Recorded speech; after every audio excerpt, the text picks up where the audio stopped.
In the tapestry of life, where every thread holds a story, America in black and white emerges as a haven for the voices echoing through the heart of our communities. In this podcast, we wade through the rivers of our collective experiences, celebrating the vibrant hues of change brought forth by the whispers of hope and the roars of action. It's more than just a conversation. It's a journey into the heart of our society, illuminated by the light of those daring to dream and do. Join us, and let your voice be the melody that guides us toward a dawn where every color finds its place in the masterpiece of our shared destiny. Together, let's paint a future brimming with the positives that dwell in our minds and the actions that shape our world. Good evening, ladies and gentlemen, and welcome to another episode of America in Black and White. Tonight, I'd like to start the show where I will do a Black History reflection before we introduce our guests. Our reflection tonight is on Thurgood Marshall. Thurgood Marshall's legacy is a reminder that justice is not an abstract ideal, it is a lived experience shaped by courage, intellect, and relentless advocacy. Before he became the first Black Supreme Court justice, Marshall was a strategist, a litigator, and a visionary who understood that the law could be both a weapon and a shield. His work with the NAACP Legal Defense Fund dismantled the legal architecture of segregation, culminating in Brown v. Board of Education, a decision that redefined the moral compass of this nation. Marshall believed deeply in the transformative power of education, not simply as a pathway to opportunity, but as a fundamental right tied to dignity and citizenship. Tonight, as we welcome Dr. Deshaun C. Washington, we honor Marshall's blueprint using knowledge as liberation, policy as empowerment, and education as the cornerstone of a just society. Dr. Washington's work stands firmly in that lineage as a continuation of Marshall's insistence that every child deserves access, equity, and the tools to shape their own destiny. Thank you for that, ladies and gentlemen. And now I'd like to introduce our wonderful guests. So, again, good evening, family. Welcome to another powerful episode of America in Black and White, where truth meets testimony and where our stories are not just told, they are honored. Tonight, we explore the intersection of education, justice, and community transformation. We live in a time when public education is under pressure, teachers are stretched thin, and opportunity gaps continue to widen. Yet, in the midst of these challenges, there are leaders who refuse to let our system define our children's futures, leaders who innovate, advocate, and elevate. Our guest tonight is one of those leaders. Dr. Deshaun C. Washington is not just an educator, he is a movement.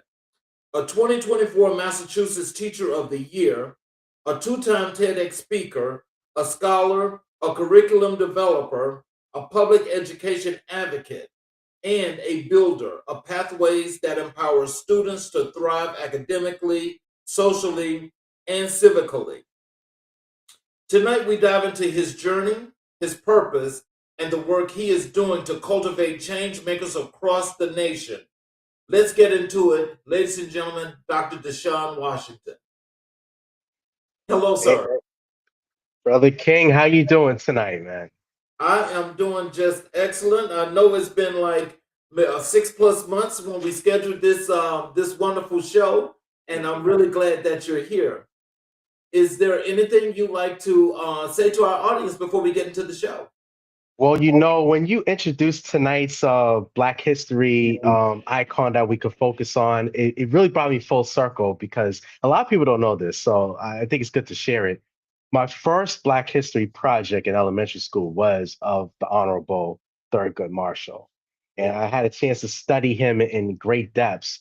And one of the things I studied about was his time at Harvard University and his training that he had under Charles Hamilton Houston and learning the law and understanding the law and putting it into action. And he was a scholar by nature. and applied so much of his knowledge into practical application. And I think, in this full circle moment, I think tonight is like a perfect opportunity for us to examine the practical application behind all of the theory, all the things that we learn about. But how do we put that into practice to ensure that our kids and our people are getting the best opportunities for learning, the best opportunities for engagement to make impact in society? And so I'm grateful for tonight, Brother King, because the Honorable Thurgood Marshall was just one of my favorite historical figures growing up, and just to hear that tonight is rejuvenating. Well, what I like to do is, as we get the show started, what I like to do is I like to go through it, get an opportunity to where I have our audience get the opportunity to learn a little bit more about you, the man that you were before you got to this point. So, can you tell us what early experiences shaped your love for education and learning? Oh, for sure. This you talk about the fun stuff right here. So I would say my introduction to education started as early as 2 years old. My grandmother, who was an educator in Woburn Public Schools in Massachusetts, she was my first teacher. And every day I would be at her house, staying over. Every day she'll bring me over to the Boston Public Library. We'll take that little walk down Dudley Station all the way up to the Roxbury Public Library in Boston. And man, that's where we would do all of our amazing work. I'm talking about we would read books for hours on end. And, we would learn all these different concepts from nonfiction texts and from the stories like Big Red Clifford and Frog and Toad and all these books. And I remember how much grandma would showcase her expression. She would read with expression as she would go through the books, right? And, it made me really invested into the characters and make predictions about what the characters would do next. And I had so much fun learning from grandma how to read, and listening to her read out to me that it became one of my greatest joys, even to this day, is books and reading. So that was my earliest introduction, was grandma's daily interaction with me centering around books. And I would say that at 2, 3 years old, she unlocked my brain to imagining. What I think about imagination these days is the ability to create, to innovate, to be inspired, to do something new, to make the world a better place. And I remember that. I remember just those books being able to be the creative opportunity for me to look at the world in a new way, where it was so big yet such reachable, because the power of the book was in my hand. And so I had this nice interaction of books is a connector for me, and also the books are also a element of opportunity for me. And grandma gave me that initial exposure to my imagination and creating and innovating something new. And it really just comes from just reading cool, awesome children's books. That's really how it all started. And that was my earliest introduction to education. And then it really just going on from there. Mhm. So, who were the educators or mentors who first saw your potential? Mm. Yeah, I would say that probably my fourth and fifth grade teacher, Mr. McLean. He was, at my elementary school. I went to Boston Public Schools, and for my elementary years, Mr. McLean, he was someone that was, he held me accountable to expand myself as a student. I would say that generally school was relatively easier for me, in large part because I already had a lot of the foundation skills of reading from a very young age. So engaging in school was not as hard as maybe for someone else. But at the cost of that was that I didn't always apply myself the best way. I kind of coasted. And I remember Mr. McLean, spent a lot of time with me to really emphasize the importance in fourth grade, fifth grade of get into that next level as a student where you're taking ownership of your learning. You're not a passive receiver of learning, but you're the active participant of learning. And having him for those 2 years and having a male teacher at that was such a unique experience for me. Up to that point, all my teachers were women up to that point. So having him as a male teacher, it made me start to see myself as a male myself. Like teaching is also for men as well. Like I was so used to seeing women all the time. So like, oh, I didn't know men also did this work. So that was like my first exposure to that. And yeah, I think he was just someone who was very fair, kind, respectful. Also, like he'll hold you accountable. Hold you to a high level of responsibility, but came with guidance.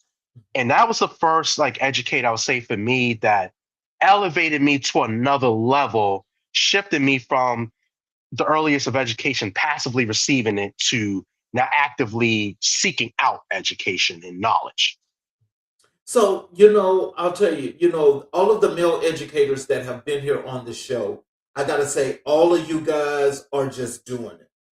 And I am so proud to see that, because what it does is the impact may not be is very large, but because the number of you guys are so small that a lot of people really don't see it the way they should see it. Can you tell us, from having that male teacher in your early life, how did that impact your leadership in the classroom today? Wow. Well, that's a really great question because there's different stages and levels to the impact it has led to me to being an educator today. So yeah, I had the Mr. McLean's, and I had the Mr. Forbes, and I had these other teachers throughout my K to 12 experience that kind of showcased what the final product was going to look like when it was all said and done. Then there's also this element of once you become a teacher, you have to learn how to be an effective teacher. So, I'll go through college, and I become educator. I graduated at UMass Boston. Shout out to the Beacons with elementary and special education licensure. And I start my first teaching job at one of the Boston public schools in Mattapan, another neighborhood in Boston. And I'll tell you, man, I struggled a lot. So much so that in the beginning months, like I was losing control of my class because I didn't know how to build relationships. I knew how to teach because I was taught in school how to teach. I was taught, how to look at curriculum. I was taught how to provide instruction for curriculum. I was taught how to, do the different strategies and all these different things well. I didn't understand relationships and routines and structures that's needed for effective teaching. So I didn't have those skills. They were very much underdeveloped. And the first few months, I was losing control of my first third grade class. I'm an elementary school teacher. I teach, third grade, fourth grade. Been doing that for a decade plus now. But in the beginning, I struggled significantly with that. And I had some Black male educators specifically. I was very lucky. I had three Black male principals at my school. And you don't get stuff like that. That's not a common phenomenon. That's something that's very rare. Those brothers helped and provided like a crash course in the midst of my first year when I had my class taken over because I could not manage the class. They gave me tools of how to develop things like morning meeting, morning greetings, activity games, scholar of the day, but then also how to elevate student voices, how to pull yourself back as a teacher to allow students to shine. And then how do you allow your voice to now be a facilitator of knowledge rather than the beholder of all knowledge that's from within?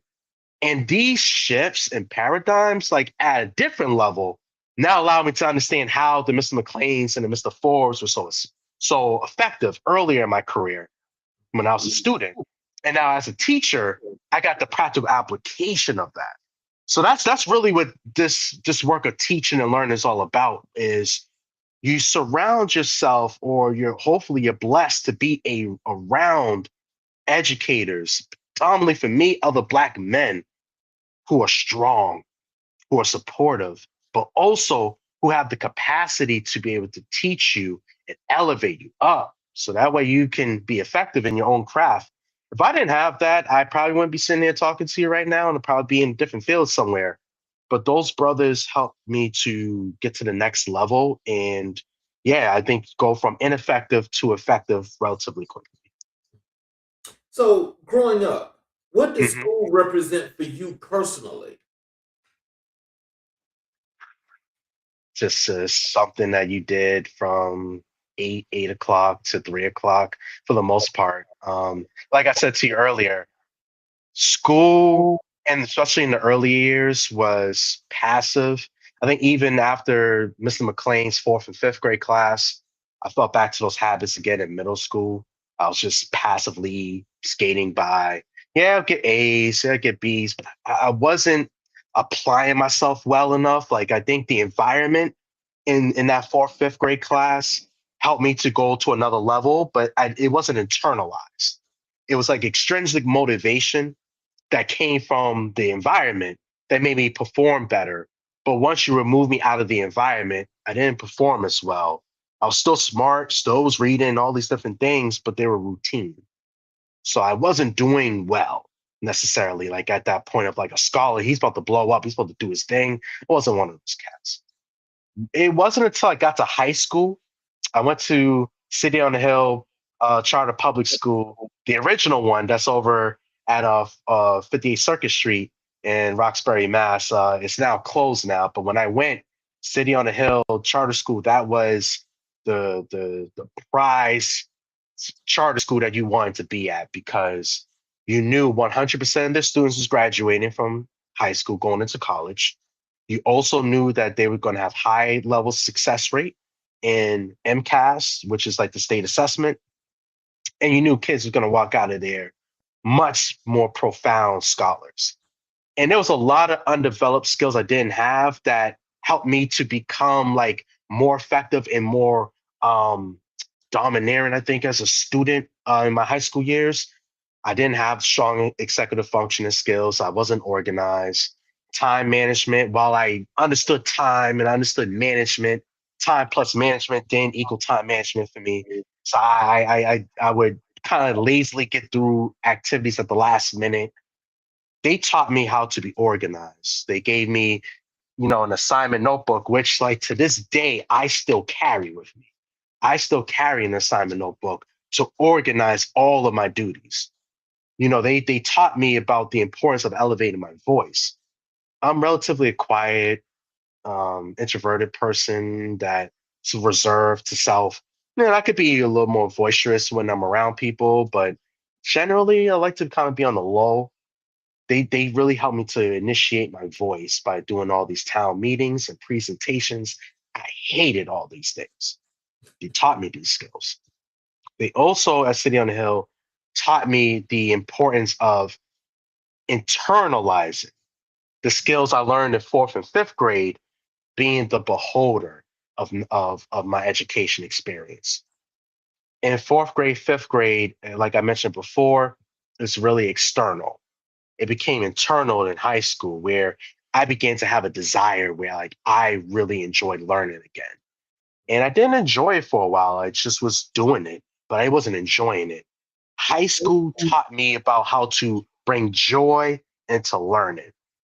And that was like really the key for me as a student growing up, watching teachers like my favorite Miss Ashraf, who taught chemistry, Mr. Dawson, that taught US history and taught AP government politics, Miss Barry teaching me AP calculus, Miss Pratt teaching me, civics. Like these educators gave the platform for me to to be myself while also becoming a owner, a stakeholder of my own learning. And it was at City on Hill, I learned about this phrase that you are the CEO of your learning. And it's something I always use now with my students. Like you are the CEO of your learning. You are the chief executive officer. It starts and ends with you. And this is your first real investments in learning. I didn't know that till I was like 15, 16 years old, going through high school. I try to share that now with young folks, much younger than I was when they get that introduction, because school is very important. It is the quintessential element to get you prepared for engagement as in civic engagement as an informed citizen, a critical consumer of knowledge out in the world. And we need to have that understanding early in the game so we know what our skills are and we can effectively improve our skills moving forward as well. So I guess to answer your question, it took a while for me to really identify schooling as that space for me where I could really excel. But it was the intrinsic understanding in high school that I am the owner of learning that shifted me from now carrying that forward even to this day in time. So, when did you first realize you wanted to become a teacher? Well, I had I've had some interesting relationships with becoming a teacher. I would say very early in life, because my grandma taught me how to read. I was always admired by this element of teaching or helping people to be able to read as well. So that was always a turn on all throughout my life. But I would say that I kind of wavered up and down through the years of schooling. Part of this because my own immaturity, part of it because I was interested in other topics like being a lawyer, being a business person, things like that. I would say that really the first time that really resonated with me that teaching is something that I can really start to really focus on was in high school. I used to run like a tutoring block every single day after school at City on the Hill, where we would meet up, from like 3 to like 5:30. And I'll meet up with students and I'll support them with their homework, walk through different math problems, reading assignments, things like that. Really enjoyed that. And students actually would come to these tutoring sessions, which was made even fun. And I'm like, oh yeah, this is really fun. The second, and I think the most influential thing that I normally talk about with people though, is my experience in college with an AmeriCorps program called Jumpstart. Mhm. Now, Jumpstart back in 2009, when I was a freshman in college, was servicing 3 to 5 year old children how to read. And if you remember, grandma at 2, 3 years old taught me how to read. Mhm. So we talk about full circle moments. This was a full circle moment. I was able to teach young children the direct, explicit instruction of literacy, phonics, phonemic awareness, rhyming awareness, letter sounds, blending, decoding, all these different things. I was teaching and working with young children at that age range how to be a lifelong reader. And I loved this so much. I'm like, man, this is what I have to do is to become a teacher. I got to do this now. But when you're 18 and 19, Brother King, you're impressionable and you can fall gullible to the surrounding environment. Mhm. So the environment was like, well, why would you want to become a teacher, man? You can, use your math skills to be an accountant, do finance, do something like that. And I'm like, yeah, you know what? That makes sense. Why would I go be a teacher and not make a whole lot of money when I could make a whole lot of money running a business or being part of an accounting firm or something like that?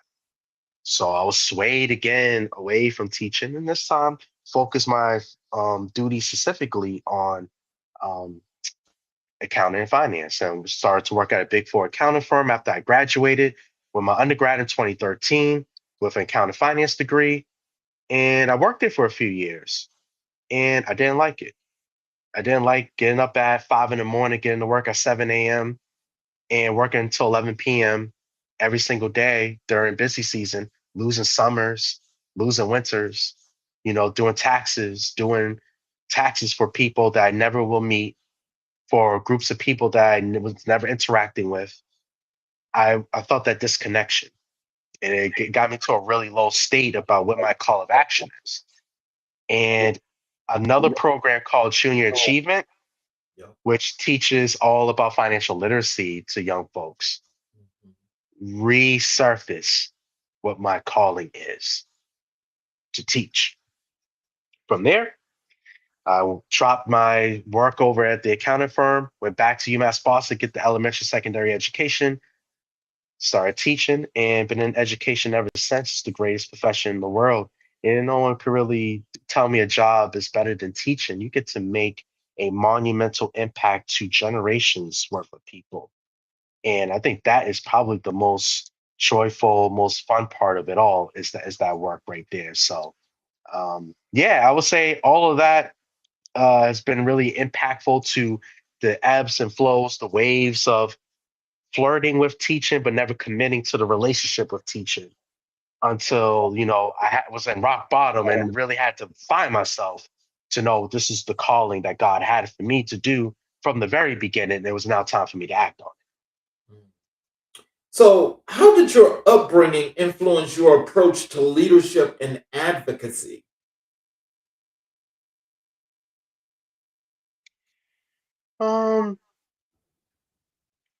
it. I think the early years I had a chance to see people like my mother, for example, be a strong advocate for me in terms of the type of school I was going to go to and the type of education I was going to receive. I had a great vision of that very early and often from her as part of my educational experience. I also had a chance to see in my own schooling experience teachers vouching for me in terms of giving me access to courses like honors and AP courses, which otherwise didn't have those access to. I was able to get those access because of teacher support. Notice the language I'm using is that either I was a passive bystander or someone else did for me. So it took a long time, I think, for me to find my voice. I would say I probably didn't find my voice until I went to Vanderbilt University for my doctoral degree. I'll be dead honest with you. Mhm. Up to that point, yeah, I had a voice. I'm using it right now as we speak. Um, like I was able to be like influential and able to be motivating to young folks and to older folks and things like that. But when we talk about things like advocacy, when we talk about things like justice, equity, things like that, I would say I either was underdeveloped, so I shied away from it, or again, going back to old habits, a passive observer of these moments where I should have said something, but I stayed back and I watched. And when I went to Vanderbilt University in 2022, it was the first place that I would say that now, as a mature 30-year-old student who's now found what his purpose is in life, now is starting to find his voice, I was able to practice my voice there.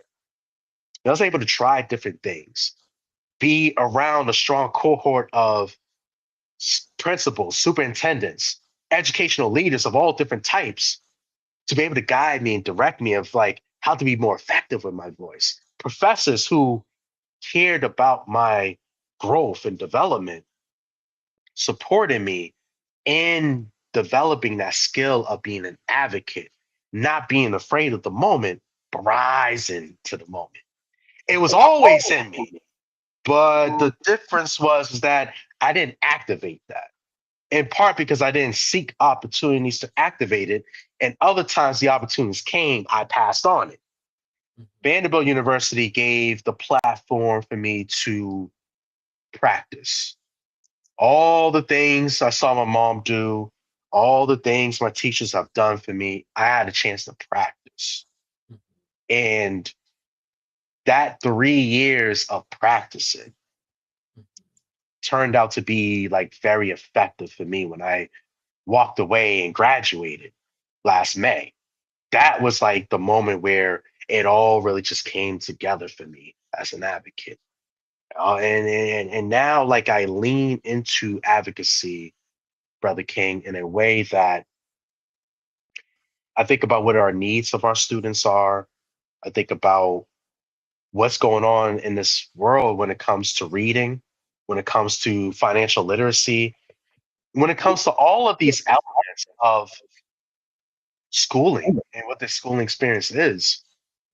Something has to be done. And I'm put on earth to help make forward these concerns where we have 100% of our young children reading. We have 100% of our children being financially fluent. Where we have kids and we have, young adults who can make wise decisions because they are sound academically and sound streets sound. All of those things are literacy. When you do the street smarts, there's a literacy component for being in the streets and having street smarts in the streets. That's literacy. And it's also literacy to pick up a book and read and to write and to speak and to listen. That's literacy. And combining all that, like that fire got put in me, and now we're letting that thing go wherever it needs to in order to make sure all of our children have what they need. So Vanderbilt University, thank you, because that was the place where practice was able to become progress. So when you think about your time at Vanderbilt, you Mhm. working on your PhD. Thank you. What was the one thing that stood out most to you that you got from being around so many other great people like yourself? Well, I think the biggest thing that I got out was that Vanderbilt's in Nashville, Tennessee. I'm a Boston kid by nature. So I'm from Boston, Mass. And, when it was time to go to my doctorate program, it just made sense to me that I would look for something in the Boston area, Harvard, something like that. And I stumbled upon Vanderbilt University.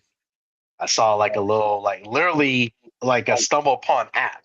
And I clicked on the link and it brought me to Vanderbilt University. And I watched this video and I was just drawn by the video of these students literally flying in from wherever they came from, run into class after they got out of the airport, have their notes, all these different things, their readings, talking about it, debating it, professors, having these conversations with students. And I'm like, oh, that's a place I want to go to, Right, something like that. right.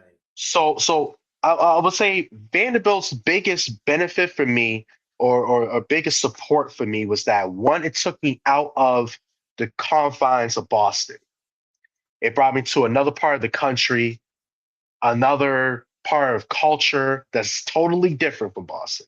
Nashville and Boston ain't the same at all. So these are different vibes, different environments you're going to. I'm from, in Boston, you don't say what's up to people. You say what's up Right, to people, that's a problem. right, And Nashville, you have small conversations with people. Y'all talk, the hospitality is there, and it's like you learn these cultural things. But then also, I'm now going to school and the lens is not about Boston or Massachusetts. It's about education.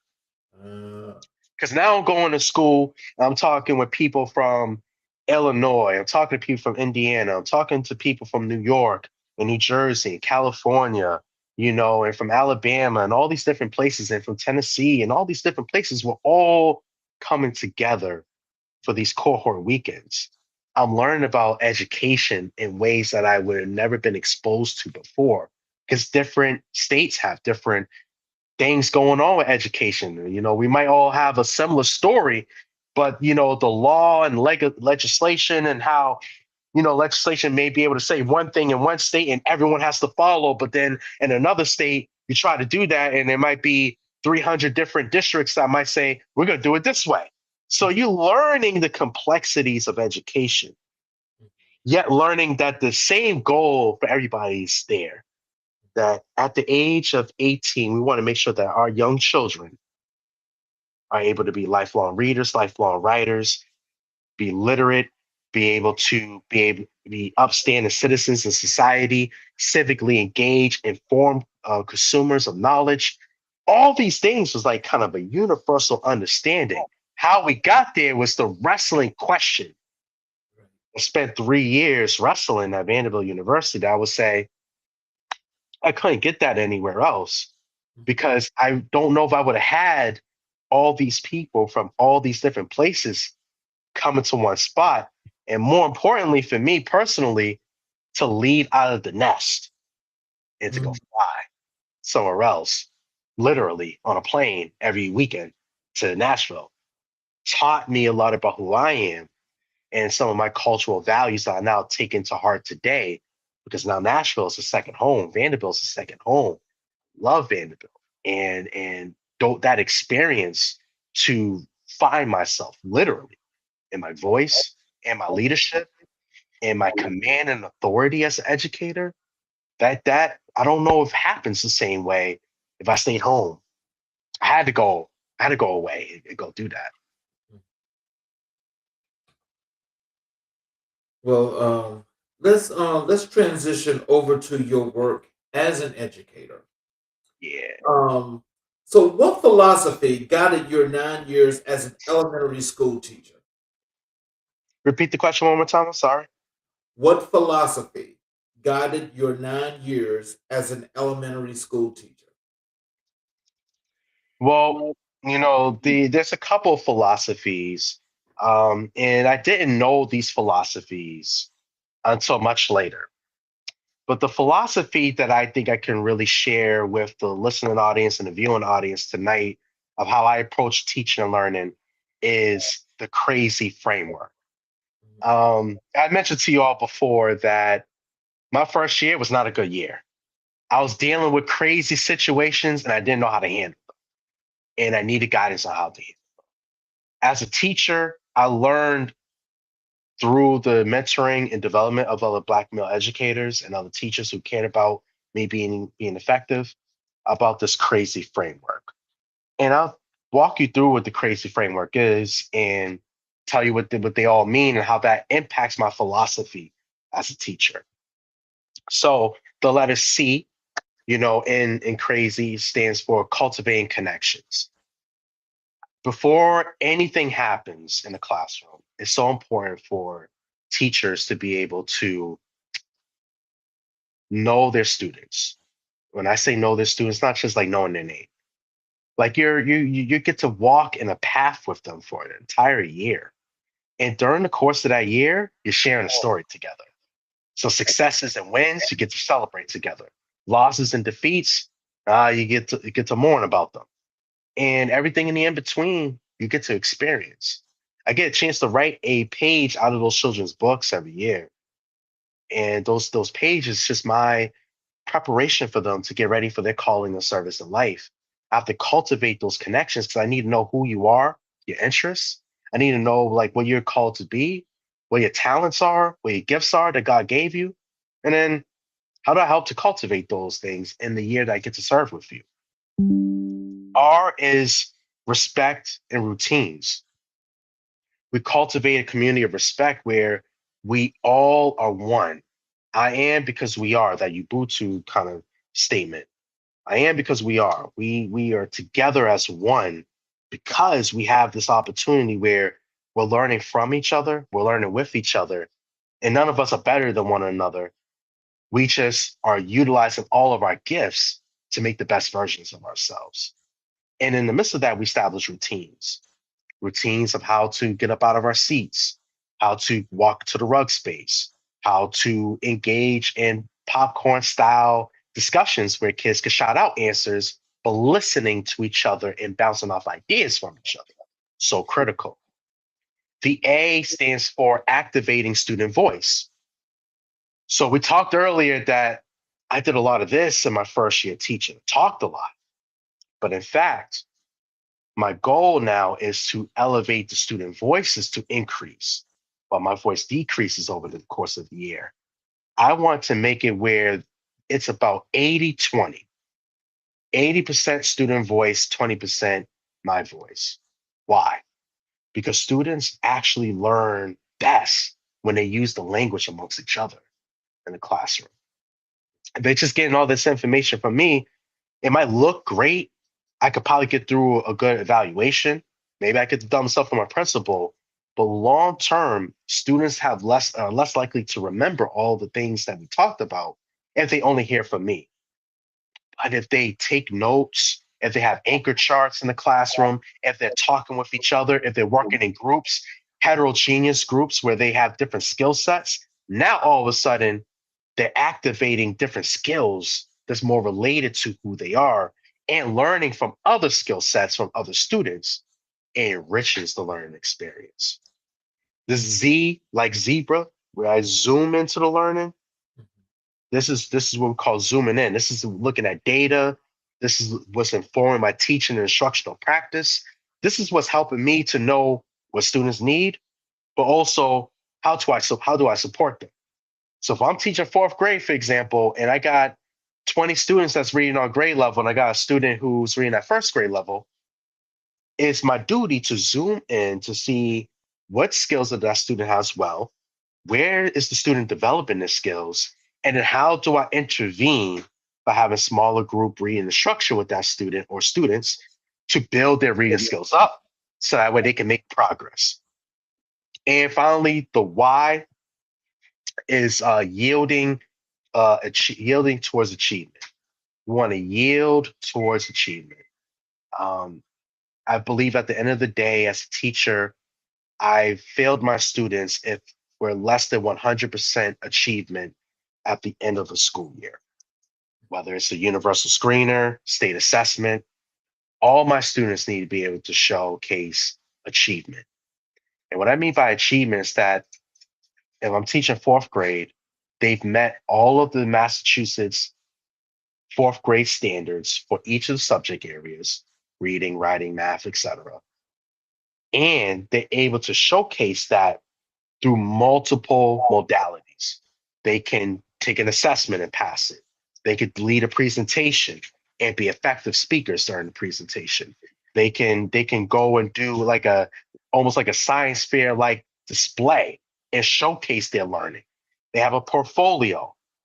I want to showcase multiple avenues in which students are able to showcase they've mastered the content area and that they're more than prepared for the next step.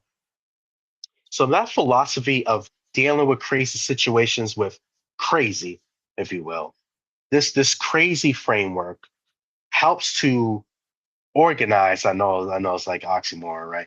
Organize the classroom to where everything that we do is intentional. Every move that we make is to further advance student learning. And every move that we make is to further along the achievement process. If a student walks into my room on day one, by day 180, with the implementation of the crazy framework and my prowess as a teacher, they should be able to walk away with at least a grade level, if not more than a grade level of achievement over the course of that year because they've been stretched and we're intrinsically building up students to take ownership of their learning. That's the goal. They become intrinsic motivators of their own learning. We have a comment here in the chat from Mr. Frederick Cooper. I'll put it on the screen. He says, nice show. Oh, thank you, Frederick. Appreciate that. Yes, sir. So, can you tell us how did you cultivate resilience and collaboration in your classroom? Oh, I got a good story for you on that. So, cultivating resilience. So, oh man, this was a few years ago. I just moved school districts. I went from Boston to Lexington. And they're totally different communities. Boston is, it's a urban school district. It's the largest school district in Massachusetts. It's, black, brown, you name it. It's what a lot of the metropolitan type of areas will look like. Great school district. I went to Lexington, which is a suburban school district. Um, Night and day. They got a lot of resources there, a lot of money to play with, smaller schools, all these different things. So it looks different.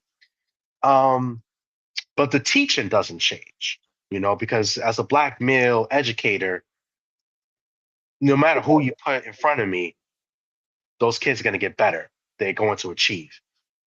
And that's data. Data says that. So, that's research. So anyway, I'm in my first full year in Lexington. And I decided, with my third graders, I was teaching third grade at the time.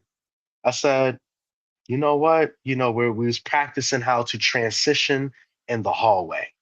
Mhm. These third graders learn how to walk in the hallway, get from, classroom to the cafeteria for lunch, all these different things. And I set this challenge. I asked if the kids wanted to do this challenge. They were like, yeah. This challenge was that they were going to learn how to transition themselves all throughout the school day. They was going to learn how to get from one place to another without teacher support all throughout the day. Now, that school year had 28 students, and it was let's say, it was not a peaceful class. It was certainly one with a lot of action going on. So this was going to be a challenge. But I said, you know what? Let's do it. So I trained them for about 3 weeks, giving them feedback, all these different things. And then at the third week, I'm talking about this cultivating resiliency. I said to them, like, all right, y'all, what we're going to do, change makers, is that we're going to now begin for you to transition yourself throughout the course of your school day. And they were excited, but they also knew the responsibility because we've been talking about this for 3 weeks. We've been building this up for 3 weeks. And man, these kids, they were doing it up right. I tell you, there was traffic going on in the hallways. They would stop, let another class pass by, all these different things like that. They were doing their thing. And then, they will transition themselves back to the room. And like it was like quiet as a mouse. They would get back in the room, get back to their seat, and start working on activities. If I had activities out for them to work on, whole nine, things were going well. It was so good even that a 5th grade class actually saw my 3rd grade class transition themselves. They're like, yo, how come we don't get to do that? And the kids were like to them, we'll teach you. And they went up to that 5th grade class, taught the 5th graders how to do it. They started doing it. So the resiliency comes in when I got this email. Because, and there's always a little bit of like, resistance to this type of radical movement. I got this long, it was like that classic 11 o'clock email too. This the 11 o'clock email. This is right before you go to bed. You foolishly take the look at the email one last time, and there it is. And essentially said that, it is unwise for teachers to have their kids walk around the school building by themselves. And they gave all these lists about why you should not do this. So in cultivating that resiliency, we made a proposal about why what we're doing is actually appropriate for 3rd grade students. We explained, me and the class, we explained that 1, kids are actually starting to prepare for life. In life, you're not going to have somebody hold your hand and walk you from one place to another. You're going to learn that in middle school, for example, in just a couple of years, there is no teacher holding your hand to class. You better know how to get there. So we're teaching our upper elementary students up front how to prepare and how to get ready for an experience that won't surprise them when it's time to do it. They already know how to do it because they practice. Number 2, this is where I got a lot of teachers on my side. I said, have you ever thought about why you don't have your full planning time? Like imagine if you had another 5 minutes of planning time every day. Do make some copies, maybe go to the bathroom, because as a teacher, going to the bathroom is a luxury item. You may not be able to go to the bathroom for 3 hours at a time. Actually, you just have that opportunity to go to the bathroom, or you're able to finish that conversation with a family that has a concern about a student learning. Now you have those few extra minutes to work on that. And I ran the numbers. I said, you can actually gain a whole school day's worth of planning time if we actually did this with 3rd through 5th grade students. If you did this transition with kids, practice responsible transitions, we actually gain a day of planning time over the course of the year. Why would we not want to do that? Right. That turned a lot of people on to this idea of cultivating that type of resiliency where there was pushback, but then follow that pushback was, wait a minute, I have data and I have research to showcase my students are responsible when they transition. So there's no reason for them to stop. By the way, if you train your students how to do it, or if you have my class come to your class to teach them how to do it, you get a benefit as well because you get more playing time. So in cultivating resiliency and cultivating this idea of of perseverance and change making, if you will, there's always going to be some sort of resistance behind it. The idea is that when resistance takes place, we must be able to have the data, the evidence, and then the analysis as to why what we're doing is transformative and not be afraid of the resistance that come along with it. Now, before I pass it back to you, I want to give this caveat because I think it's important depending upon who's the listening audience. You might have teachers who might be in their first year and their second year, like, damn, that sounds like a really dope idea. I want to try that. I would caution people to also understand that seniority is important when we think about what cultivating resiliency is. And so there are levels to the game that we have to play in this political environment of education. A first year teacher needs to have or early career educator really needs to have the communal support to engage in these types of radical movements. Someone who is like brand new to trying something out like that when they haven't had their own classroom organized yet, is probably not a wise move to make. So I would say that, before just going right into it, like, yeah, I'm about to go do this, caution the listening viewer to know that there are levels to the game. And you have to know what is the levels of advocacy that I can do, but what is also the professional development I need to do in order to be first effective in my own classroom space before concerning myself with the outer environment. One of my principals once said to me, I don't want you involved in any sort of committee work until year 3.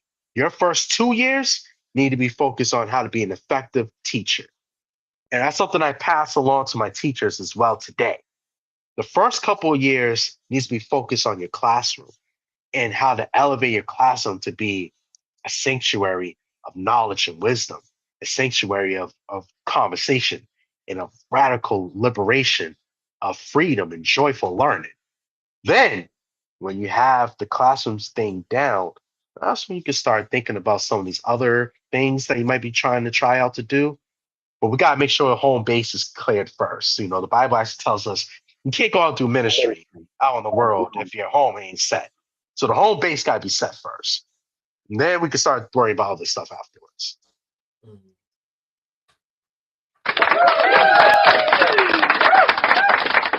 Let me tell you, again, I have to say, again, this is another a fascinating moment here in education because, as I said, the educators that have been on the show before, everybody is doing something that's making a difference and an impact at the schools that they're at.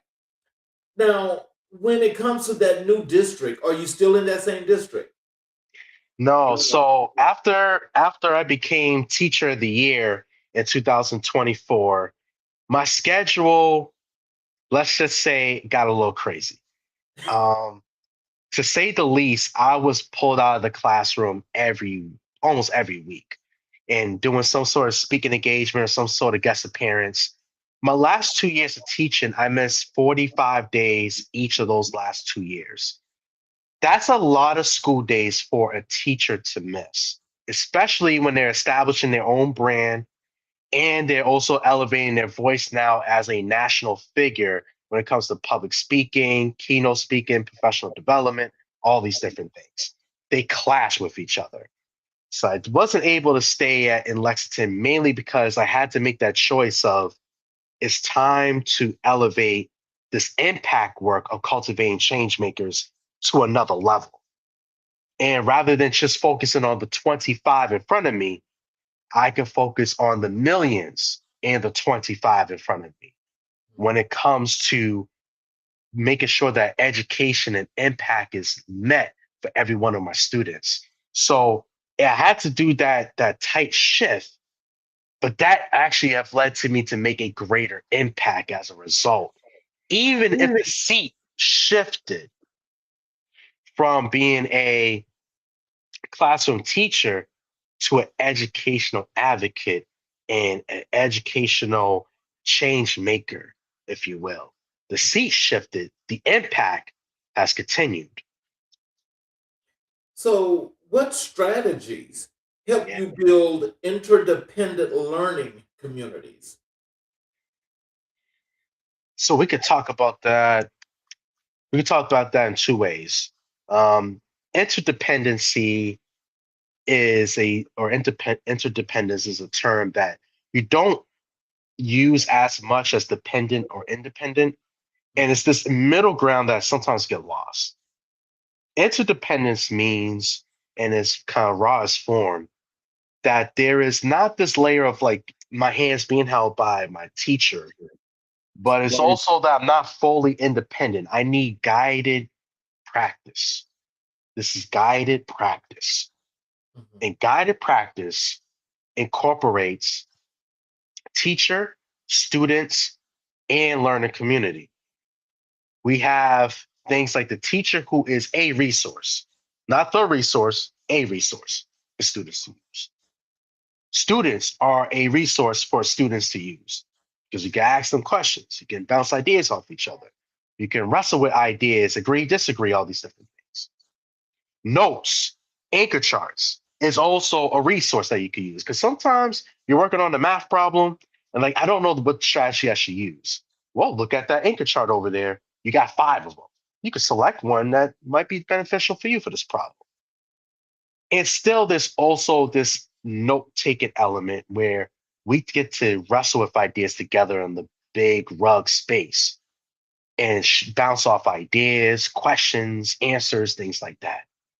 So, from an interdependency standpoint, it means that we're constantly guiding one another towards the destination, which is achievement. And rather it than being a teacher centric thing, it's a warm demander thing. The teacher and the students are all demanding excellence while also guiding with love towards excellence. And it's those moments right there for students and for classroom teachers as well that makes classrooms special. It makes teaching and learning special. Interdependence now as a founder of Cultivating Changemakers looks a little bit different. So now in my work today, I do a couple different things. One is that I help to create financial literacy curriculum and financial literacy content to students and to schools and to communities all around that's looking for knowledge and wisdom on financial literacy. I can't do this work by myself. I need guided direction. That guided direction is coalitions, it's advocacy groups, it's communal support with my team that helps to see different vantage points of academic learning in a way that is enriching and empowering while also being able to be a source of idea generation amongst each other. Interdependency in the educational business world is a coalition. When we all have the same mission, same goal, but we have different vantage points of how to reach those goals. So, for example, in Massachusetts, we are one of 10 states that does not have a state mandate financial literacy curriculum at this time. So students do not take financial literacy club courses as a required class in Massachusetts. And over 90% of our students are currently not accessing financial literacy. Mm. So that's a problem. That means that kids are graduating, never talking about money. They graduated, never talking about checking accounts, savings accounts, investments, entrepreneurship, and what does that mean from a financial standpoint? Those conversations are not being had. Part of that's because there hasn't been a requirement. So why teach it when there's no requirement? You got to focus on other things. But part of it is that our young folks are now going to college and now entering career, never talking about it. And as a result, they're getting their jobs, they're making paper, But then like I don't know what to do with this paper. I have no clue what to do with this paper. So, they mismanage it and they live check by check. When you have an economy that is almost 70% living check by check, 84% of Americans have about $1,000 in emergency savings. That's not good. That's an economical issue. And then when you talk about Massachusetts and you talk about how that's impacting all of our kids, that's not good. And when you hear that 90% of our stakeholders, our students, our parents, our workforce saying our kids need to learn about financial literacy, cultivating change makers and other coalitions have to do something about that interdependently. We have to work together to create legislation, to create law that says all of our children, including our Black and Brown children, are going to learn about financial literacy.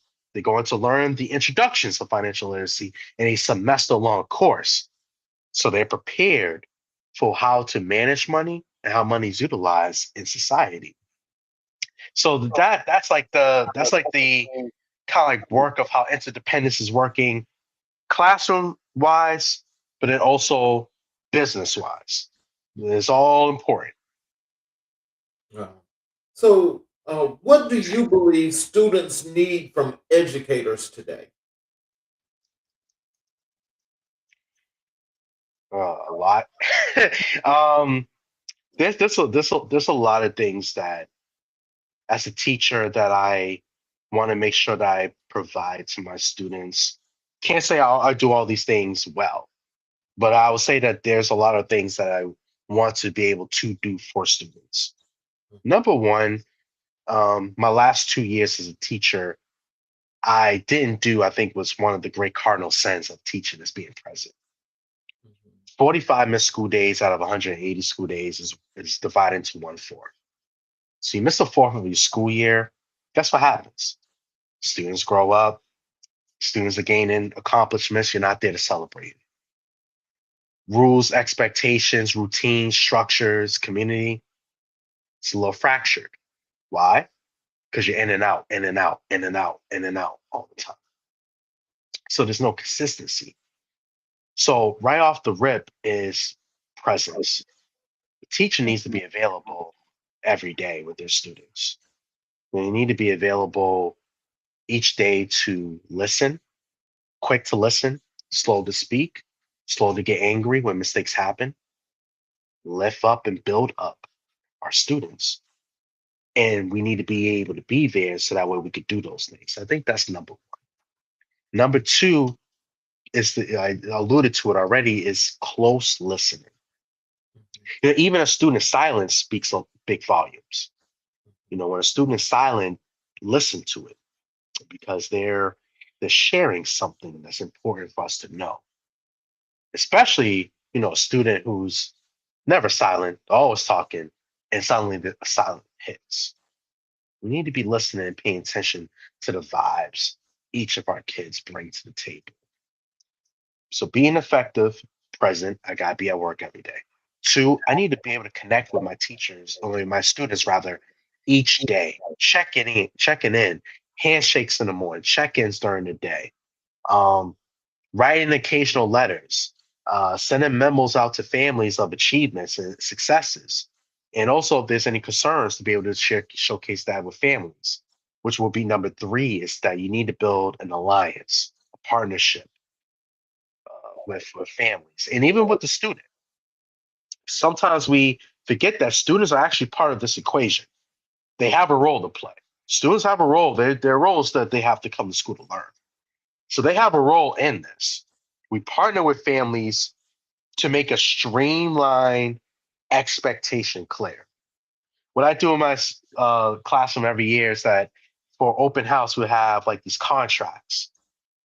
It will be teacher, parent, student contracts. We come to an agreement what the learning goals are for the year. Everyone signs on it. And then everyone's held to the end of that contract. So when a student violates contract and they're not they're not performing well in the classroom, maybe they're being sent out a lot because of XYZ thing, what have you. You have a contract that says that your word says you was going to do this. Your actions is saying something different. This doesn't match with your word, with your signature, has to say.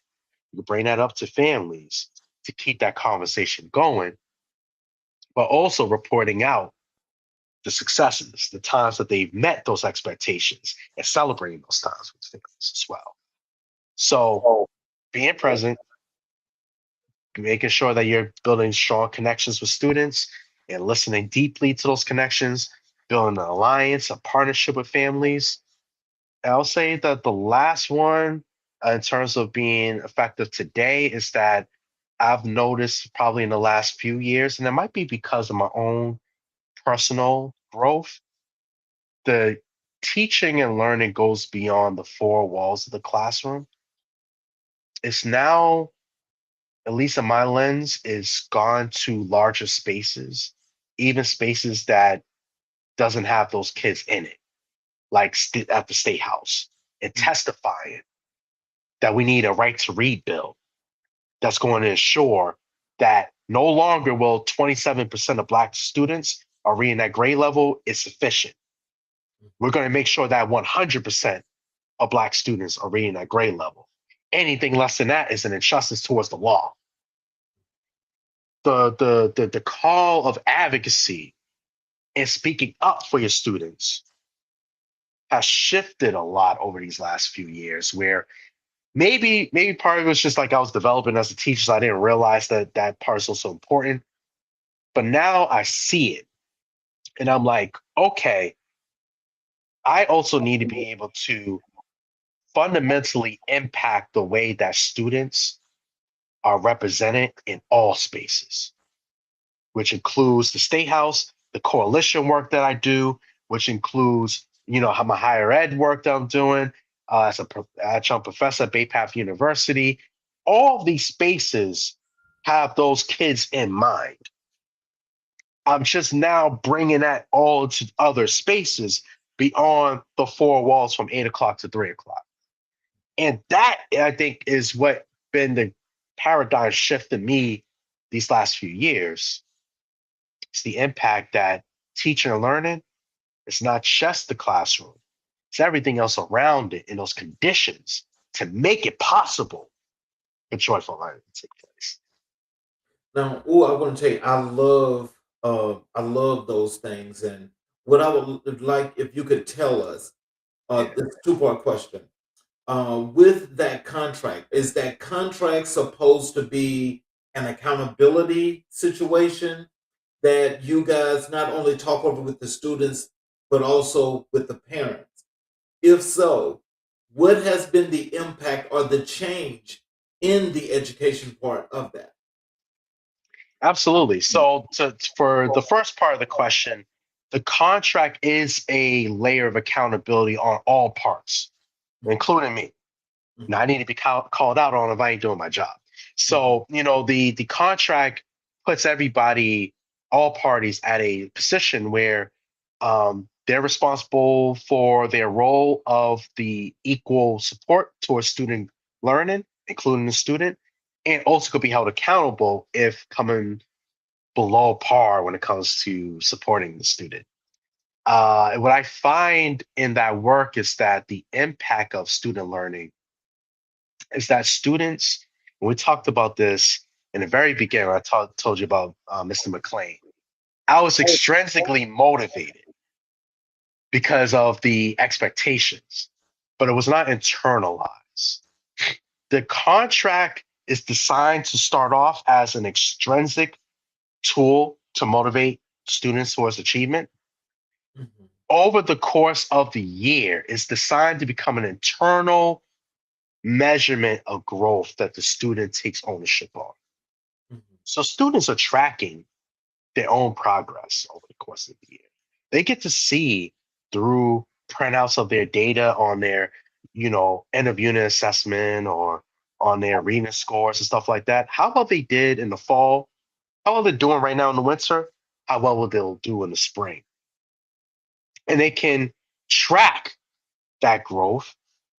And and if remediation is needed, we come back together to adjust and to say how we could better, even further support our student if needed. And if they're meeting their goal, how do we continue to advance them towards the goal, or how do we even elevate them towards reaching the goal?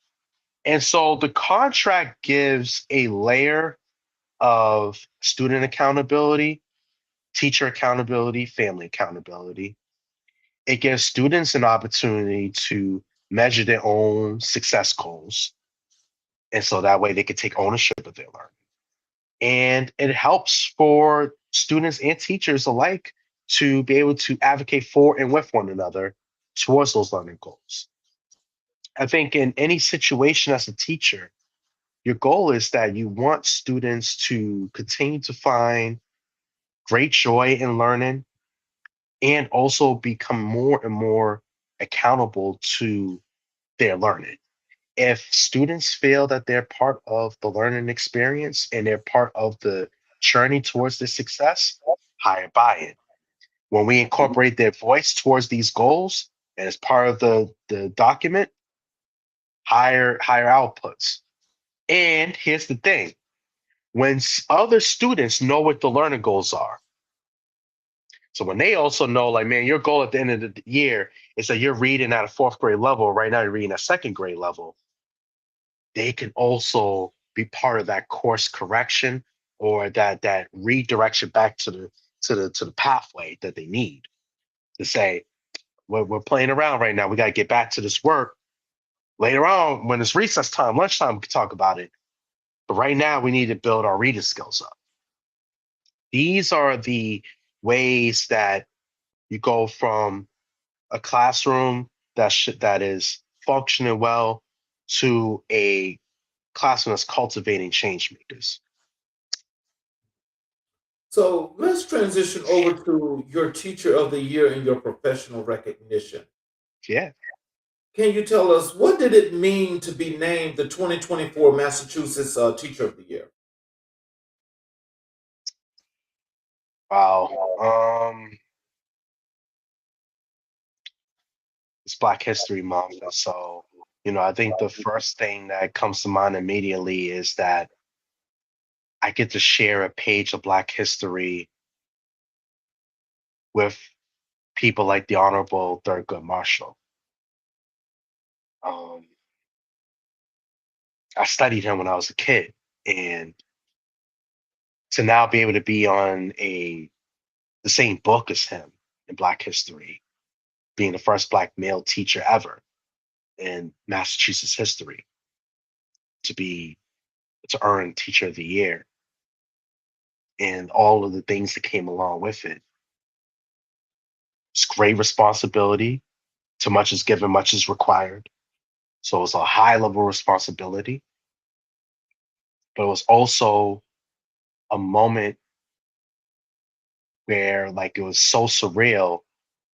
Even to this day, I like, wow, it's really catapulted me to a whole nother level as an educator.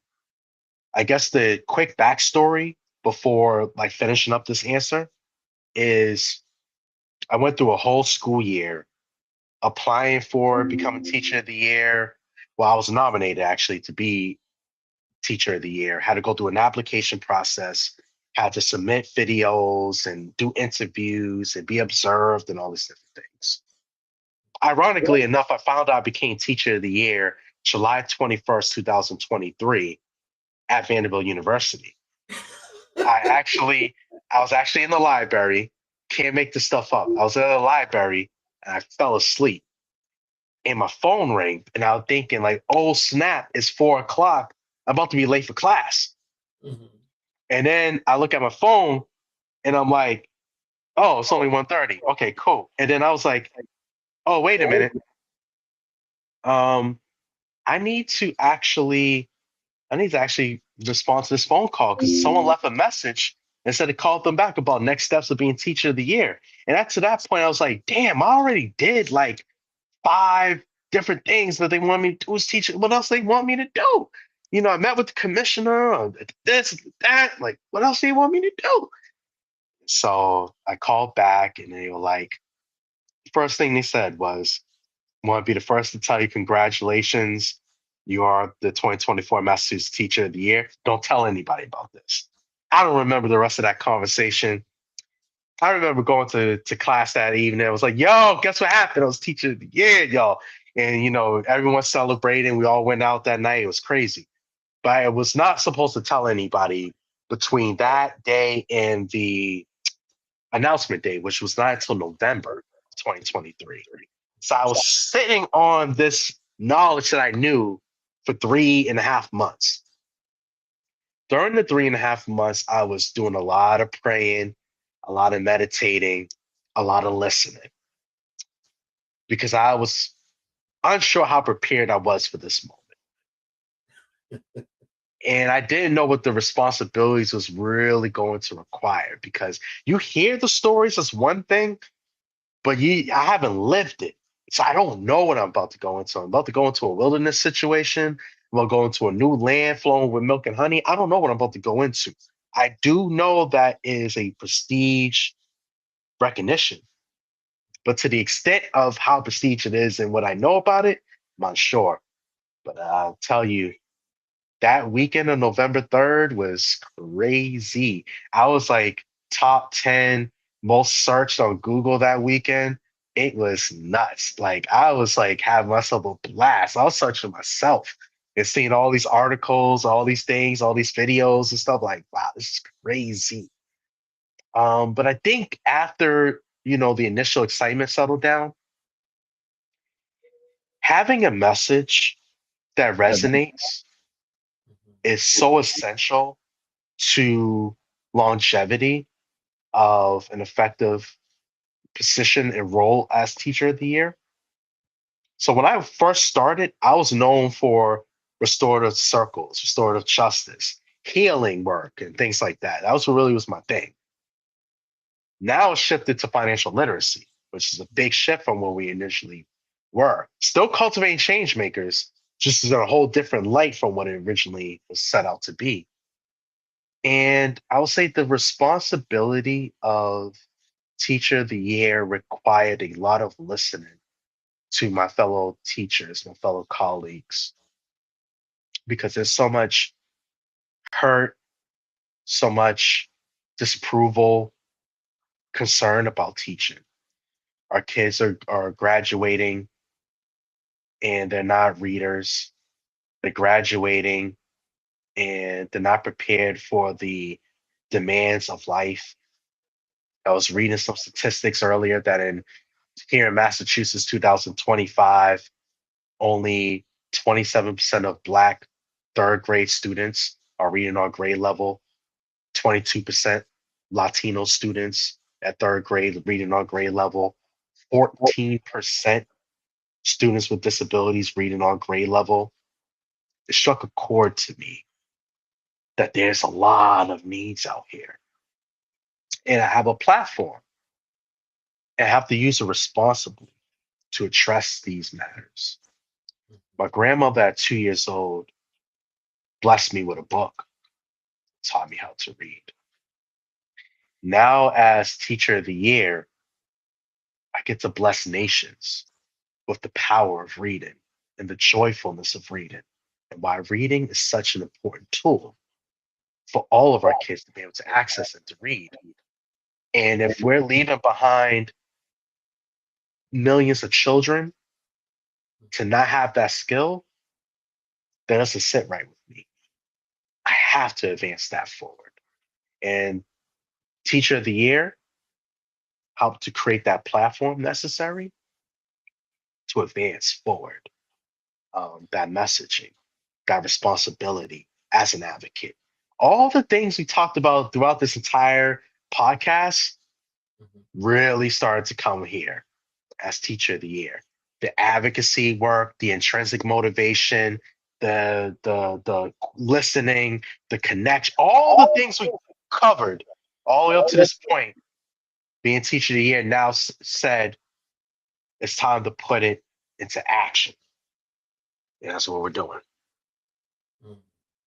So let's go down to your curriculum development and policy advocacy. So, can you tell us with the organization that you have created and the work Mhm. that you do? Tell us about that. Yeah, so the story about cultivating change makers is, we actually started off as a LLC that could receive honorariums for keynote speaking. Because as teacher of the year, Deshaun Washington wasn't able to at the time. Now, Dr. Deshaun Washington wasn't able to at the time, but the LLC could because it was under my name. So that Mhm. was like a little slick way to get some income flow through. Now it's actually operating predominantly on financial literacy, but also in other modes of education. So when I was a fourth grade teacher, my students, they wanted to learn about financial literacy. And I had the perfect person who could come to my classroom to teach financial literacy. And he would come to my class every year and he'll lead instructions. We'll do activities with him. Phenomenal, phenomenal. Kids were glowing. I'm talking about like learning about all these things, checking accounts, savings accounts, investments, all that. Fourth graders, excited. And as I sat back and observed the joy that was happening in that moment, I looked across the pod and realized that there was another 100 kids that were never going to learn about this financial literacy that we're talking about. That didn't sit right with me. But beyond that, I realized, oh, wow, there's millions of children that's never learned about financial literacy in their schooling around the United States. So cultivating change makers began to shift their focus on financial literacy and being able to teach financial literacy. Now, the work we talked about a little bit earlier, more sense as high school, but what about elementary school students and middle school students? One way that we've been doing this work on financial literacy and providing curriculum is we're writing children's books. We have three that's published. One is called CC's Money Seeds, which teaches young children about needs and wants. We have another book called CC Waters a Jar, which talks us about how to spend, how to save, how to give money, things like that. And we have another book called CC's Classroom Budget, which focuses a lot on this idea of how to budget funds. Why do young kids need to know this stuff? Well, young children actually should know this because as early as 4 years old, research shows kids are already forming an opinion about money. They hear conversations from their family, good, bad, and different. They form a relationship with it. Maybe they go to the bank and put money in a little piggy jar, or maybe they don't do that at all. But there's some relationship that they're starting to form with money. So actually, kids as early as 4 years old are actually prepared to have discussions, to read about and study financial literacy. So we want to help to curb that by providing young children with books that talk about financial literacy, for families to read with their kids about financial literacy. Why? Because financial literacy is literacy. It's reading, it's writing, it's speaking, it's listening. And our work at Cultivating Changemakers help to elevate the understanding of how financial literacy works and how to apply it in life application.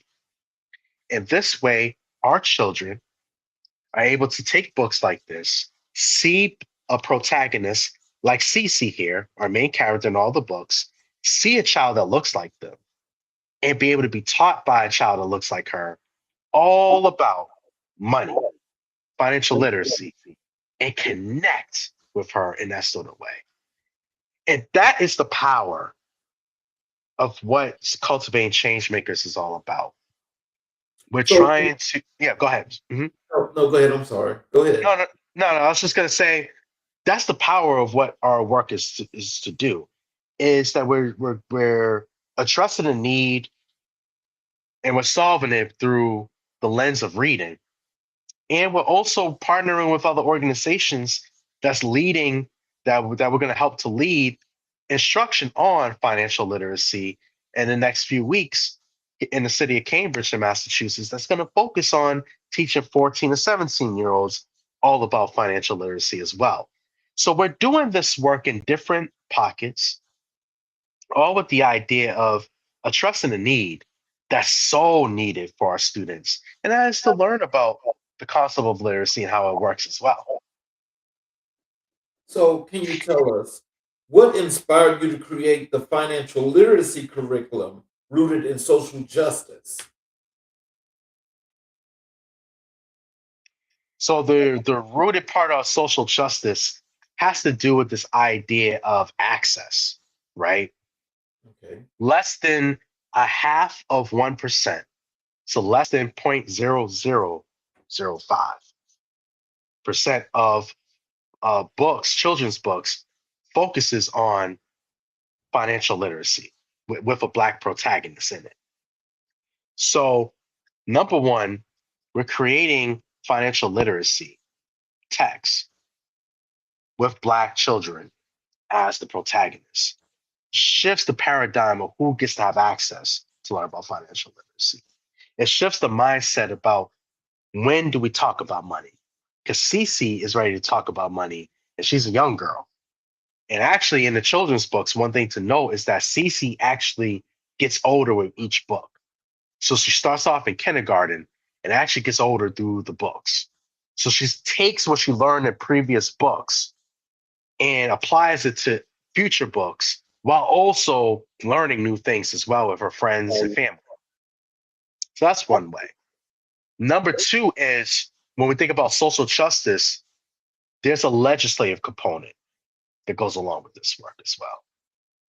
While making children's books is so great and so awesome, it's one avenue. Another avenue is creating law and making sure law gets put in place. And so, we've been writing, Cultivating Changemakers has been writing and supporting financial literacy bills along with other coalitions in the state of Massachusetts that's going to say students will take a semester long financial literacy course in high school.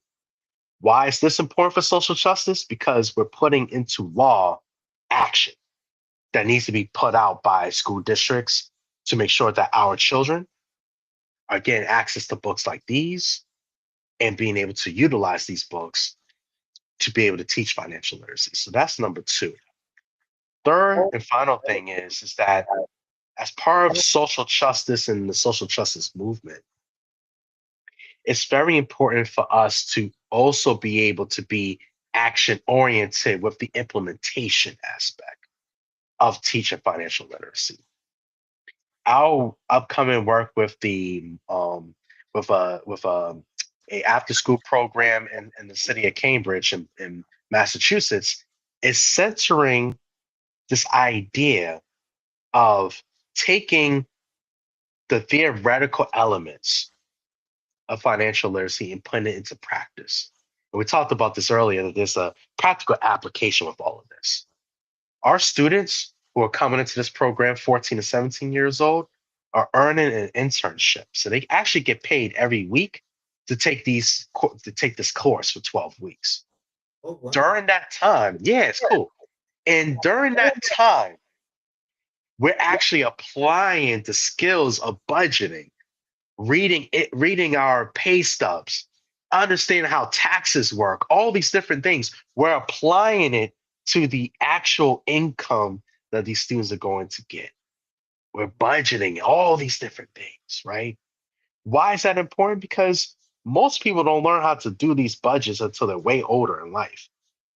They're getting a skill at 14, 15, 16, 17 years old of how to take real money that they actually get in their bank account, real money, and being able to budget how every dollar is moving in their account.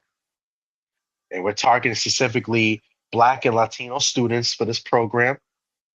These students that are going to come in, or these youth, I should say, that's coming into the space, are going to get that firsthand practical application of utilizing the skills of financial literacy in their own lives with their own real earned internship money.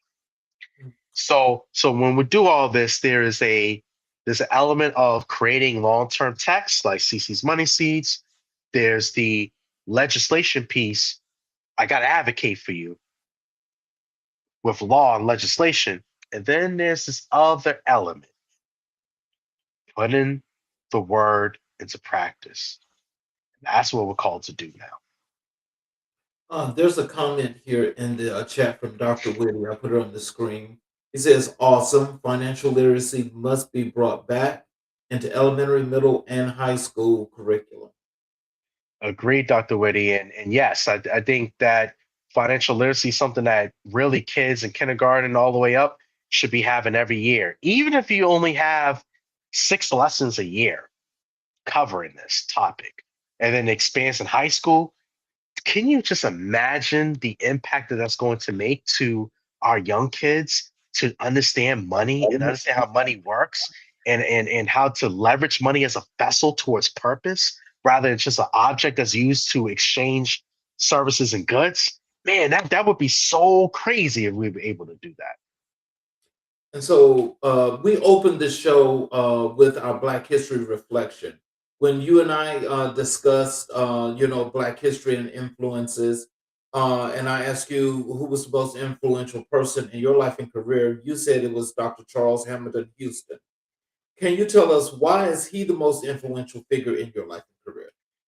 Well, I mean, this brings us back to your initial opening take. Mhm. So, the Honorable Thurgood Marshall, Supreme Court Justice, NCAA, excuse me, NAACP extraordinaire, phenomenal when it came to the understanding of the law. But someone had to teach him, and Charles Hamilton Houston at Howard University is an unsung hero that when you think about civil rights movements and you think about even the dethroning of the Jim Crow era, his name doesn't really get talked about as much, probably because he died, right when the civil rights movement was getting started. So he doesn't really get the notoriety as you would say. But he trained up so many black attorneys to defend the law, to understand the law, how to win cases, how to prepare the flock to go out onto the earth and to plant seeds among nations of justice. So he did a lot of that background work that sometimes doesn't get recognized a lot. And we celebrate brothers, like the Honorable Thurgood Marshall, as we should, because of what his monumental impact was, first black man ever to hold Supreme Court seat. And as a matter of fact, has been held by a black man that same seat since 1969. So it's been held 67 rather. So it's been held since 1967. People don't really realize that that seat has been held by a black man since 1967, all the way up to today. But I think there's this element that someone like the Honorable Charles Hamilton Houston just gets lost in the shuffle because he was the teacher, he was the mastermind behind, but wasn't necessarily forward facing. But if you study him, you study the work he did in the 1930s and the 1940s and preparing these attorneys to do the civil rights movement and be the dethroner, if you will, of Jim Crow and launching civil rights. You would say that like, yeah, he's a monumental figure. He helped plant the seed for the Honorable Thurgood Marshall to be who he is today, revered as a phenomenal advocate of black folks and representing black excellence at the highest level when we talk about defending and advocating for justice. But he did a lot of that seed planting work. And I think of him like I think of teachers. There's a lot of great teachers that's going to impact greatness out of their students, and some of them become great individuals that we study about. But behind all those great figures, there were great teachers, many of whom go unnamed because we never talk about them. Many of whom go unseen because we don't have any discussions about who they are or who they're going to become. But those people, those teachers, those mentors, those coaches, whatever phrase you want to use, adjectives you want to use to describe them, they were the quintessential element of what helped to make that person be effective in their work for social justice and academic excellence, all those good things. And so Charles Hamilton Houston is the perfect figure to end a conversation about full circle moments, because he is the seed planter that elevated people like the Honorable Thurgood Marshall to the seat that he has today, as a justice person and a long life figure of the Supreme Court that's now revered and regarded long beyond his years. But he was the one that set that up. And yeah, I think that's just like a perfect way to kind of like wrapping that. So, final question for you. How Hmm. does Houston's legacy shape your approach to educational justice? Well, you think about someone like Charles Hamilton Houston, his legacy helped to shape how preparation takes place. He's not the star of the show necessarily. He's not the top five names that you hear anybody mention, like, oh, who's my favorite, Black history figure? His name doesn't come up. You probably ask 100 people. Probably a lot of them don't even know who he is, being upfront with you on that.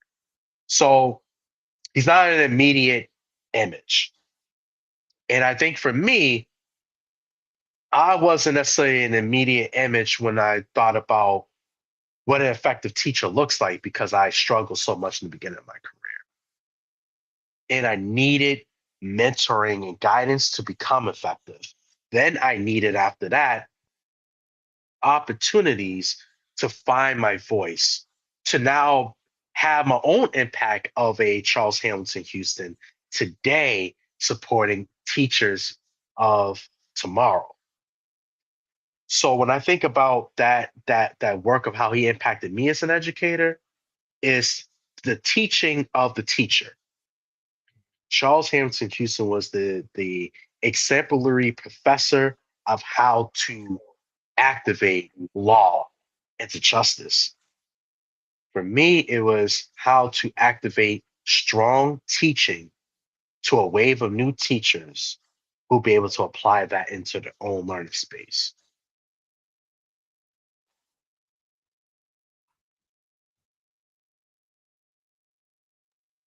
And I think that's um, how that impact is left behind.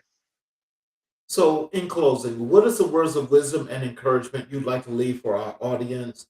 How they can connect with you via your social media, your website, your books, to purchase your books, all of that good nature, all of that good stuff. Yeah. So first, you are the greatest. You, whoever is listening, watching, you're the greatest blessing in the world. You are uniquely made to do something uniquely that no one else is able to do. I can't do what Brother King is called to do in leading this podcast. Nor is he called to do what I'm called to do, which is find and cultivating change makers. But we both have a unique gift. And when we recognize our gifts early and we know what our gifts are, it allows for us to then step forward with authority and speak boldly towards our call of action. I will leave my audience with knowing that you are special, and you have to find, if you don't know what that talent and gift is, we got to go ask some people what those talents and gifts are, because you have something that no one else is able to do but you. And when you realize that you are that special, that no one else could do that one thing that you're called to do, man, that's just like a jubilant move. I almost want to get up and start dancing. It feels so good to hear that. You can catch me on LinkedIn. You can put in my name, Deshaun C. Washington, EDD, Doctor. You'll be able to catch me on LinkedIn, Blue Sky. You can find me on Blue Sky there, YouTube. You can put in Cultivating Change Makers. You can find my 3 books, CC's Money Seeds, CC Waters a Jar, and CC's Classroom Budget, all on Amazon, all available to purchase. They're only about, $9.99, or $10. $10. I mean, that's the greatest investments to invest in some reading, especially if you have a kid who loves reading, or even a kid that may not love reading, but they see CC and like, you know what, that's a kid that looks like me. I'm gonna go check that book out. We have a website, cultivatingchangemakersllc.org. You can go check us out and see all the cool things that we're doing right now. We're revamping our page. So be on the lookout in the next month or so. Our page is going to be lit up with all types of new goodies, all types of new activities, newsletters, all those different things. Stay tuned because you're going to have yourself a really good experience going onto the website. And finally, we're just getting started, so stay tuned because over these next, few months, we're gonna be taking it over. So continue to follow me directly, follow Cultivating Changemakers. Um, be ready because we're about to do something very special, and you definitely want to be in tune to see what we're doing at the legislative level, at the practical level, at the creating more books. We got 3 more children's books coming out in the next 3 months. So stay tuned. We'll have a total of 6 by the summertime. Look, y'all just stay tuned, okay? Well, before I close out, I want to tell you, I want to thank you for your time, and I appreciate you sharing this valued information about education and your journey because it's very impactful, not just for our audience here, but this is for students that's abroad. Everyone can learn from what you just taught us tonight. I would also like to say to everyone that is watching on all of our channels, if you have not yet subscribed, especially to our YouTube channels, I would appreciate it if you would go to the channel, subscribe, enable all notifications, and you're able to catch all the shows live when they go live. Or you can also go back and check out all the previous shows that are on the site, and you get to learn the educational purposes that they have all left for you guys to remember. So, just in closing, I just want to say this to the audience as well as to you, Deshaun. Um, Tonight's conversation reminds us that education is not simply a profession, it's a calling. Dr. Deshaun C. Washington stands in the tradition of those who understood that teaching is an act of liberation, advocacy is an act of courage, and curriculum is an act of power. His work challenges us to imagine classrooms where every child is seen, valued, and equipped to shape their own future. It challenges us to build systems that honor potential rather than limit it. And it challenges us to remember that public education is one of the greatest tools we have for strengthening democracy. As we close, let us carry forward the spirit of Thurgood Marshall and the brilliance of Charles Hamilton Houston and the unwavering commitment of education like Dr. Washington. The work continues, and so does the movement. Good night, family. Stay informed, stay engaged, and stay empowered. You all have a great evening. We will see you tomorrow for another great show on America in Black and White.